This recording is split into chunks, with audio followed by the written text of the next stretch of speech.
ನಾವು ಶಾಲಾ ಮಕ್ಕಳಿಂದ ಚಟುವಟಿಕೆಗಳನ್ನ ನಿರ್ವಹಿಸುತ್ತಾರೆ. ಎಲ್ಲ ಶಾಲಾ ಮಕ್ಕಳು ಎಲ್ಲ ಶಾಂತತೆಯಿಂದ ಕುಂತು ನೋಡಬೇಕು. ಈ ಚಟುವಟಿಕೆ ಎಲ್ಲರಿಗೂ ಒಂದು ಚಿಂತೆ. ಯಾವುದು? ಎಲ್ಲರಿಗೂ ಒಂದು ಚಿಂತೆ ಅಂತಕ್ಕಂಥ ಒಂದು ಚಟುವಟಿಕೆ. ಇದರಲ್ಲಿ ರೈತ, ಆಮೇಲೆ ದಾರಿಯೇ ಹೋಗತಕ್ಕಂಥ ಒಬ್ಬ ವ್ಯಕ್ತಿ, ಆಮೇಲೆ ಆ ರೈತನ ಪತ್ನಿ, ರೈತನ ಮಗಳು, ಆ ಮನೆಯನ್ನ ಕ್ಲೀನ್ ಮಾಡ್ತಕ್ಕಂಥ ಮನೆಯ ಆಳು. ಇಷ್ಟು ಇಲ್ಲಿ ಇರ್ತಕ್ಕಂಥ ಪಾತ್ರಗಳು. ಈಗ ಈ ಕಥೆಯ ಪ್ರಾರಂಭವನ್ನು ಈಗ ಮಾಡೋಣ. ಸರಿ,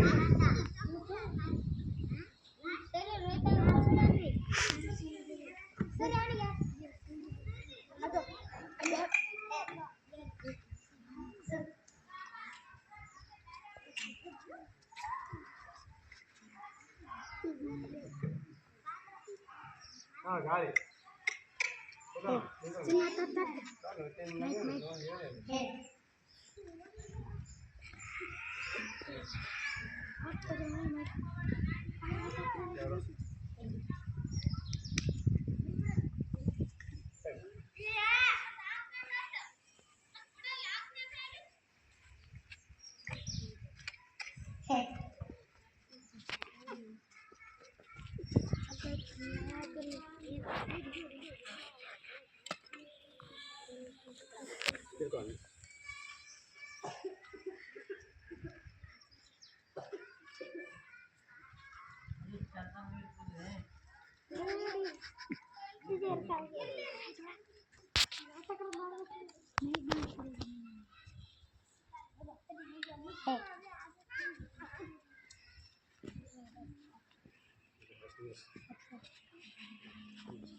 ಈ ದಾರಿ ಕೊಡಕಲು ಹೋಗತ್ತಾ? ಏನು ಈ ದಾರಿ ಕೊಡಕಲು ಹೋಗತ್ತಾ? ಬೆಳೆನಾ ನಾ ಹೇಳಿದ ಆಗಲ್ಲಣ್ಣ. ಈ ದಾರಿ ಕೊಡಕಲು ಹೋಗತ್ತಾ ಅಂತ ಕೇಳಿದೆ. ಬೆಳೆ, ನೀರು, ಗೊಬ್ಬರ ಎಲ್ಲ ಹಾಕಿ ಕಷ್ಟಪಟ್ಟು ಬೆಳೆದಿದ್ದೆ. ಇವನೊಬ್ಬ ರೈತ, ಇವನು ಬರೇ ಬೆಳೆದೇ ಚಿಂತೆ.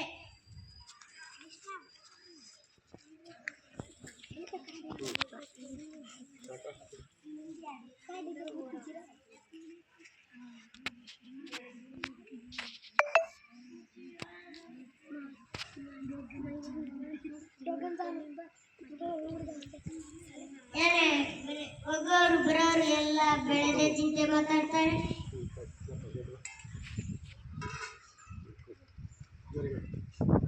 ಏನಂದ್ರೆ ನೀವು ನಾನು ಮುದ್ದಿನ ಸಾರು ಮಾಡಿಸಿ, ಇನ್ನೊಂದು ಸರಾನು ಮಾಡಿಸಿ, ಬಗ್ಗಿನ ಸರಾನು ಮಾಡಿಸಿ. ನಾನೇನು ಕೇಳ್ದಾ? ಅಯ್ಯಯ್ಯೋ ರಾಮ್ ರಾಮ್, ನಂದು ಹೇಳಿದೆ ಬರೀ ಚಿನ್ನದೇ ಚಿನ್ನದೇ ಸರದೇ ಚಿಂತೆ. ಏನಂದೆ? ಏನೂ ಇಲ್ಲ, ಏನೂ ಇಲ್ಲ. ಮುಸ್ಲಿತಿ ಇವ ಏನಾಡ್ತಾನೆ ಮುಗ್ಗ. ಏನೇ ಮಗನೇ, ನಿಮ್ಮಪ್ಪ ಅಂತಾರೆ ಬುದ್ಧಿ ಸಾರು ಮಾಡಿಸಲ್ಲ, ಚಿನ್ನ ಸಾರು ಮಾಡಿಸಲ್ಲ, ಬಡ್ಡಿ ಸಾರು ಮಾಡಿಸಲ್ಲ ಅಂತಾನೆ. ಅಮ್ಮ, ನೀನು ನನಗೆ ಡಾಕ್ಟರ್ ಅವ್ರಿಗೆ ಮದುವೆ ಮಾಡಿಸು, ಲಾರಿ ಅವ್ರಿಗೂ ಮದುವೆ ಮಾಡಿಸು, ಪೊಲೀಸ್ ಅವ್ರಿಗೂ ಮದುವೆ ಮಾಡಿಸು, ನಾನು ನಿನ್ನ ಕೇಳಿದ್ನಾ? ಅಯ್ಯಯ್ಯೋ ರಾಮ್ ರಾಮ, ನನ್ನ ಮಗಳಿಗೆ 30 ಬರೇ ಮದುವೆಗೆ ಚಿಂತೆ.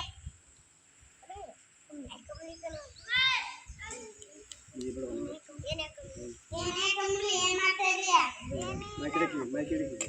ಏನು ಇಲ್ಲ, ಮನೆ ವರ್ಷಾಗ್ಬಿಟ್ಟಿನಿ. ನಮ್ಮವ್ವ ಒಂದು ಮಾತು ಹೇಳಿದ್ಲು, ಡಾಕ್ಟರ್ ಅವ್ರಿಗೂ ಮದುವೆ ಮಾಡ್ಕೋ, ಪೊಲೀಸ್ ಅವ್ರಿಗೂ ಮದುವೆ ಮಾಡ್ಕೋ, ಲಾರಿ ಅವ್ರಿಗೂ ಮದುವೆ ಮಾಡ್ಕೋ. ಅಮ್ಮ, ನಾನು ಹಾಕ್ರಿ, ನಾನು ಹಾಕ್ರಿ, ಹಸಿರು ನಾನು ಹಾಕ್ರಿ. ನಾನು ಕೇಳಿದ್ನ, ಗಂಡ ಮಕ್ಕಳು ಎಲ್ಲರೂ ಅದಾರ. ನಿನಗೆ ಬರೀ ನಿನ್ ಗಂಡ ಮಕ್ಕಳದೇ ಚಿಂತೆ. ಓಡ್ಸು ಮನೆ ಗಾಳಿ ಮಾತು. ಏ ಒದ್ದ ನೀನದು ಹೂನು ಆವ ನೀ ಅಲ್ಲ, ನಾನು ಗಾಳಿ ಮಾತು. ರೇಟನ್ ಬೆಳೆದಿದ್ದೆ, ರೇಟನ್ ಹೇಳ್ತಿ ಸರ ರೈತರ ಮಗಳಿಗೆ ಮದುವೆ ಚಿಂತೆ, ಕಮಲಿಗೆ ಬರೇ ಹೊಟ್ಟೆ ಚಿಂತೆ, ಎಲ್ಲರಿಗೂ ಮದುವೆ ಚಿಂತೆ ಅಂದ್ರೆ ನಿಮ್ಗೇನ್ ಚಿಂತೆ? ಈಗಿನ ಸಲ ಹೇಳ್ಬೇಡ್ರಿ, ಮುಂದಿನ ಸಲ ಬಂದಾಗ ವೆರಿ ಗುಡ್. ಎಲ್ಲರೂ ಚಪ್ಪಾಳೆ ಹಾಕಿ ಜೋರಾಗಿ. ಅಂದ್ರೆ ಏನಿಲ್ಲ ನಮಗ ಪ್ರತಿಯೊಬ್ಬರಿಗೂ ಒಂದೊಂದು ಚಿಂತೆ ಇರುತ್ತದೆ. ಅಂದ್ರೆ ನಿಮ್ಮ ತಂದೆ ತಾಯಿಗೆ ನಿಮ್ಮನ್ನ ದೊಡ್ಡವರು ಮಾಡಬೇಕು, ಆಮೇಲೆ ನಿಮ್ಮೊಂದು ಕೆಲಸ ಕೊಡಿಸ್ಬೇಕು, ಗಂಡು ಮಕ್ಕಳಾದ ಅವ್ರಿಗೆ ಒಂದು ಲಗ್ನ ಮಾಡಬೇಕು, ಹೆಣ್ತಂದು ಗಂಡು ಮಕ್ಕಳು ಹೆಣ್ಮಕ್ಳಾದ ಅವ್ರ ಮಕ್ಕಳಿಗೆ ಹೆಣ್ಣು ಕೊಟ್ಟು ಮದುವೆ ಮಾಡಬೇಕು. ಹೀಗೆ ಪ್ರತಿಯೊಬ್ಬರಿಗೂ ಕೂಡ ಏನಿರ್ತದ, ನೌಕರದಾರರಿಗೆ ಏನೋ ಡ್ಯೂಟಿ ಮಾಡೋ ಚಿಂತೆ, ಕಾರ್ಮಿಕರಿಗೆ ಕೆಲಸ ಮಾಡೋ ಚಿಂತೆ, ವಿದ್ಯಾರ್ಥಿಗಳಿಗೆ ಓದೋ ಚಿಂತೆ, ಅವ್ರ ಪರೀಕ್ಷೆ ಪಾಸ್ ಆಗೋ ಚಿಂತೆ, ಒಳ್ಳೆ ಅವ್ರು ಇನ್ನೊಂದು ಯಾವ್ದಾದ್ರು ಒಂದು ಕೆಲಸ ತಗೋಬೇಕಂತಕ್ಕಂಥ ಒಂದು ಚಿಂತೆ. ಹೀಗೆ ಪ್ರಪಂಚದಲ್ಲಿ ಪ್ರತಿಯೊಬ್ಬರಿಗೂ ಕೂಡ ಒಂದು ಚಿಂತೆ ಇರ್ತಕ್ಕಂಥದ್ದನ್ನ ಈ ನಮ್ಮ ಕಥೆಯ ಸಾರಾಂಶ ಆಗಿದೆ. ಎಲ್ಲ ಮಕ್ಕಳಿಗೂ ತುಂಬ ಧನ್ಯವಾದಗಳು.